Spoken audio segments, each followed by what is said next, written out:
Welcome to our channel. Today we how to transfer GMB post scheduling using Hootsuite easy tutorial step by step clearly. To transfer GMB post scheduling using Hootsuite, start by logging into your Hootsuite account. Once logged in, navigate to the dashboard. Locate the publisher icon on the left sidebar.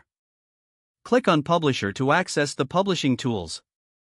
Next, select Content Calendar from the options available. In the Content Calendar, click on the Create Post button. Choose the Google My Business account you want to schedule posts for. In the Post Creation box, input your desired content for the Google My Business post. You can add images or videos by clicking the media icon and uploading your files. After composing your post, adjust the date and time for scheduling.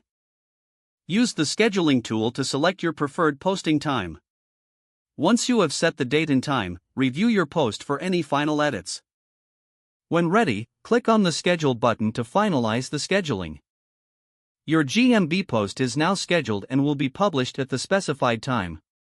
To view all scheduled posts, return to the Content Calendar.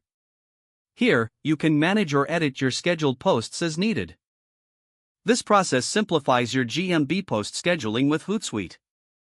If the page does not load, refresh the browser or try again in a private or incognito window. Make sure you are using the correct email address, then retype it carefully to avoid small typos.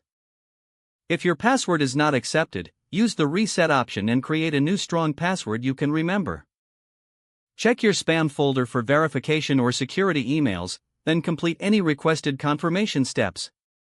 Enable two-factor authentication if available to improve account security and reduce unauthorized access risk.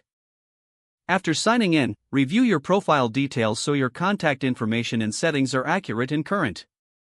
If you see an error message, note it down and try again after restarting your device and internet connection. Log out when you finish, especially on shared devices, to keep your account and payment information secure. If the page does not load, refresh the browser or try again in a private or incognito window. Make sure you are using the correct email address, then retype it carefully to avoid small typos. If your password is not accepted, use the reset option and create a new strong password you can remember. Check your spam folder for verification or security emails, then complete any requested confirmation steps. Don't forget to like this video and subscribe to our channel for more step-by-step tech guides.